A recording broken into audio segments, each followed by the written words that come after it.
வணக்கம்.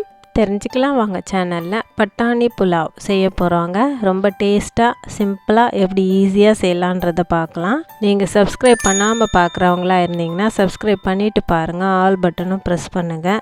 வாங்க பட்டாணி புலாவ் எப்படி செய்யலான்றதை பார்க்கலாம்.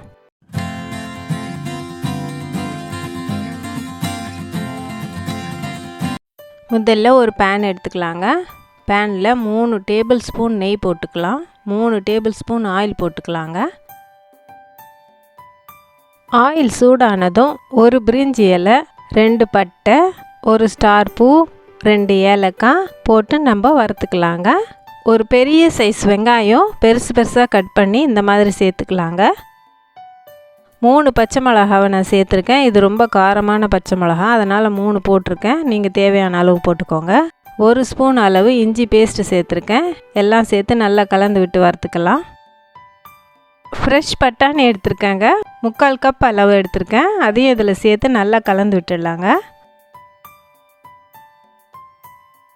1 நிமிஷம் நம்ம நல்லா வதக்கி விட்ட பிறகு 1 ஸ்பூன் உப்பு சேர்த்து நல்லா கலந்து விட்டுடலாங்க. 2 டம்ளர் தண்ணி சேர்த்து நல்லா கொதிக்க விடலாங்க. தண்ணி நல்லா கொதித்த பிறகு 2 நிமிஷம் மூடி போட்டு வேக வச்சிடலாங்க. இப்போ திறந்து பார்க்கலாம். பட்டாணி கொஞ்சம் வெந்துடுச்சுங்க. இப்போ 1 கப் பாசுமதி அரிசியை நான் 20 நிமிஷம் கழுவி ஊற வச்சுருக்கேன். அதை இதில் சேர்த்துடலாம். சேர்த்து நல்லா கலந்து விட்டுடலாம். இப்போ மூடி போட்டு ஒரு 5 நிமிஷம் வேக வைக்கலாங்க. இப்போ 5 நிமிஷம் ஆயிடுச்சுங்க. திறந்து பார்த்து நல்லா கலந்து விட்டு திருப்பி மூடி வச்சிடலாங்க. இப்போ 5 நிமிஷம் ஆயிடுச்சுங்க. இப்போ 90% வெந்திருக்கு. இப்போ நெய் 1 ஸ்பூன் போட்டுடலாம். திரும்ப நம்ம மூடி வச்சிடலாம். இப்போ ஸ்டவ் ஆஃப் பண்ணிடலாம். 5 நிமிஷம் அப்படியே இருக்கட்டும். நம்ம கரெக்டாக சர்வ் பண்ணும்போது கரெக்டாக வெந்து நல்லா ரெடி ஆகிடுங்க. பட்டாணி புலாவ் ரொம்ப சூப்பராக ரெடி ஆகிடுச்சுங்க.